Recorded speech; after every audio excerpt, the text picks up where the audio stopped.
कड़कड़ाती खून जमाने वाली ठंड पड़ रही थी। जंगल की झाड़ियों से घिरा हुआ डाक बंगला काफी दिन में जितना सुंदर दिखता था, उतना ही इस रात के कोहरे में भयंकर नजर आ रहा था। डाक बंगला या यूं कह लीजिए सरकारी गेस्ट हाउस, जहां सरकारी कर्मचारी, नौकरशाह और मंत्री लोग रुक सकते हैं।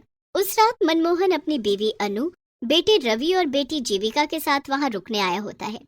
वो एक आम आदमी होता है, इसलिए भुगतान भरकर वो वहां ठहरता है। अब कोई गेस्ट हाउस नजर ही नहीं आ रहा है मुझे, इसीलिए यहाँ आना पड़ा। माफ करना रवि बेटा। क्या पापा, आप भी? ये डाक बंगला कितना खौफनाक नजर आ रहा है। इसमें हम अगले 2 दिन कैसे बिताएंगे? रवि बेटा, कॉलेज का लास्ट ईयर चल रहा है तुम्हारा। इतने बड़े हो गए हो फिर भी इतना डरते हो। अब हम भी क्या करें। अगले 2 दिनों तक इस गांव से बाहर मौसम खराब होने की आशंका है और साथ ही भूकंप आने की भी। अरे मेरे डरपोक भाई, तुम कब सुधरोगे? अरे उल्टा इस डाक बंगले की खूबसूरती को देखो ना, यहाँ की शांति में कितना सुकून है। उफ। चुप रहो जीविका। वो चारों अपने अपने कमरों में आराम करने चले जाते हैं। रवि और जीविका एक कमरे में सोते हैं और मनमोहन और अनु एक कमरे में। जब जीविका आराम कर रही होती है, तभी अचानक से रवि को बाहर से किसी के हंसने की आवाज आती है।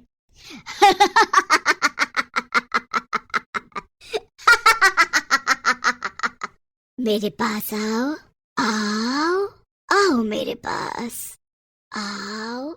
ये किसकी आवाज है? कौन है? रवि के पसीने छूटने लगते हैं और वो बालकनी में जाता है। तभी उसे वहाँ कोई नीचे नहीं दिखता है और ना ही दूर दूर तक जंगल में कोई नजर आता है। यहाँ तो दूर दूर तक कोई नजर नहीं आ रहा है। फिर ये आवाज किसकी थी? जीविका, तुम पागल हो क्या? ऐसे कोई करता है क्या? मैं कितना डर गया एक पल के लिए। सॉरी, मैं तुम्हें बस इतना कहना चाहती हूँ कि तुम अपने मन में से इस डर को भगा दो। ये जगह दिखने में जितनी हॉन्टेड है उतनी असल में है नहीं यार। थोड़ी देर बाद वो चारों खाना खाने नीचे आते हैं। तभी एक बूढ़ी काकी उन्हें खाना परोसती है। मैं झूठ के बोलूंगा, मैं सच कह रहा हूँ। ये डाक बंगला सही नहीं है। मैंने अपने कानों से उस औरत की आवाज सुनी है। चुप करो यार भाई, मैं भी वहीं थी, तुम भी वहीं थे, तो उस औरत की आवाज सिर्फ तुम्हें क्यों सुनाई दी? मेरे कानों में क्या हड़ताल हो गई थी? हाँ? शट अप जीविका। हाँ बेटा, इतना मत घबराओ। लेकिन पापा। रवि बेटा, जैसा तुम सोचोगे वैसा ही तुम्हें महसूस होगा। तुम बार बार उसी बारे में सोचोगे तो तुम्हें वही सब नजर आएगा, वही महसूस होगा बेटा। चुपचाप खाना खाइए, वरना ठंड में जल्दी ठंडा हो जाएगा। वैसे भी डाक बंगले की दीवारों को शांति पसंद है, हल्ला नहीं। जी काकी। सभी खाना खाकर सो जाते हैं, लेकिन रवि को रात को नींद ही नहीं आती। वो हर वक्त बस उस आवाज के बारे में ही सोचता है। तभी उसे कमरे का दरवाजा अपने आप धीरे धीरे खुलते हुए दिखाई देता है। ये क्या? ये दरवाजा अचानक से कैसे खुल रहा है? ये सब क्या हो रहा है? दरवाजा अपने आप खुल जाता है और रवि बिस्तर से उठकर हिम्मत जुटाते हुए दरवाजे के पास जाता है। तभी वो एक काले साई को फौरन सीढ़ियों से नीचे की तरफ भागते हुए देखता है। ये देख रवि की सांसें तेज और कलेजा कांपने लगता है। कौन था वहाँ? कौन था? और ये क्या? ये पेपर, इस पे तो खून की स्याही से लिखा है, मैं तुम सबकी जान ले लूंगी। क्या? तभी रवि बहुत ज्यादा डर जाता है और वो तुरंत मनमोहन, अनु और जीविका को उठाकर उन्हें सब कुछ दिखाता है और साथ ही वो पेपर भी दिखाता है। मेरा यकीन कीजिए माँ पापा, मैं झूठ क्यों बोलूं भला? मैंने सच में किसी काले साए को सीढ़ियों से नीचे की तरफ भागते हुए देखा है। और ये पेपर, इस पर खून की स्याही से लिखा है, देखो आप। उस पेपर से वो सब लिखा हुआ मिट चुका था। ये देख रवि के होश उड़ जाते हैं। ऐसा कैसे हो सकता है? रवि, एक काम करो, तुम और जीविका हमारे कमरे में सो जाओ। चारों एक साथ सोएंगे तो किसी को डर नहीं लगेगा। लेकिन पापा, मैं डर नहीं रहा, मैं बस मेरी और आपकी सबकी भलाई के लिए कह रहा हूँ। यहाँ से चलिए। आप सब भूत प्रेत में विश्वास नहीं करते होंगे, लेकिन मुझे है। रवि भाई, तुम कुछ ज्यादा ही सोच रहे हो। बस रवि, चलो सोने अब और कुछ नहीं सुनना है हमें। पहले ही तुम्हारे पापा और मैं बहुत थक चुके हैं। कोई रवि की बात समझने की कोशिश ही नहीं करता और सब एक ही कमरे में सो जाते हैं। जैसे तैसे रात गुजर जाती है। अगले दिन रवि उस बूढ़ी काकी से पूछता है, काकी, यहाँ इस डाक बंगले में केवल मैं और मेरा परिवार ही रुका हुआ है, यहाँ और कोई नहीं रुकता क्या? लोग यहाँ रुकने आते हैं, लेकिन अभी इस समय नहीं है। हटो यहाँ से, मुझे बाहर जाना है। रवि दिन में उस बंगले को अच्छे से देख लेता है।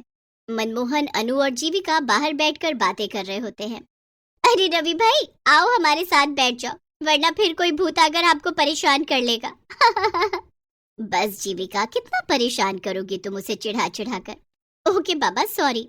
रवि कुछ दूर टहलने जाता है और तभी उसे एक लड़की दिखाई देती है जो सुनसान सड़क पर फूल बेच रही होती है। साहब, साहब फूल ले लो ना साहब, गुलाब, चंपा, चमेली, मोगरा, जास्मिन, सारे फूल है मेरे पास। नहीं नहीं, मुझे नहीं चाहिए कोई फूल। अच्छा ठीक है, लेकिन मेरी बोनी हो जाए इसलिए एक फूल तो ले लीजिए प्लीज साहब। रवि उस फूल को खरीदकर अपनी माँ अनु को बालों में लगाने के लिए दे देता है। बाद में जब अनु बाथरूम में मुंह धोने जाती है तभी वहाँ की लाइट अचानक से बंद चालू होने लगती है। अरे इन लाइट्स को क्या हो गया अचानक से? और जब अनु आईने में देखती है तभी उसके पीछे एक औरत खड़ी होती है जिसकी शक्ल काफी ज्यादा खौफनाक होती है। अनु की चीख सुनकर सभी उसके कमरे में भागे चले आते हैं और उसे वहाँ पर बेहोश पाते हैं। माँ माँ आंखें खोलो ना माँ।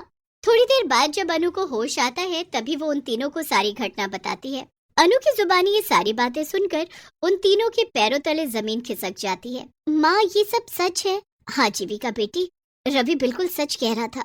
देखो मैंने कहा था ना आप तीनों से, इस डाक बंगले में जरूर कुछ तो गड़बड़ है। मनमोहन जी मुझे कुछ नहीं पता, हम कहीं और रुक लेंगे, चाहिए तो जंगल में रुक लेंगे, लेकिन इस भूतिया डाक बंगले में बिल्कुल नहीं। हाँ पापा, अगर माँ और रवि ने यहाँ कुछ ऐसा महसूस किया है तो हमें यहाँ नहीं रुकना चाहिए। हाँ अनु ठीक है, अपना अपना सामान ले लो, हम सब अभी इसी वक्त यहाँ से निकलते हैं। चारों अपना सामान पैक करके वहाँ से निकलने लगते हैं, लेकिन तभी वहाँ डाक बंगले के मुख्य दरवाजे पर वो बूढ़ी काकी खड़ी हो जाती है। काकी हमें जाने दीजिए, हमें अब यहाँ नहीं रहना है। नहीं कहा ना, एक बार जब कोई इस डाक बंगले में आ जाता है तो वो फिर से वापस नहीं जा पाता। नहीं, आप हमें यहाँ जबरदस्ती रुकने के लिए नहीं कह सकती काकी, हमें जाने दीजिए प्लीज। मतलब ये कि तुम सब अब हमेशा हमेशा के लिए यहीं पर रहोगे, इंसान बनकर नहीं बल्कि भूत बनकर। उतने में अचानक से वो बूढ़ी काकी अपने भूतिया रूप में बदल जाती है और वहाँ आसपास सभी भूत इकट्ठे हो जाते हैं।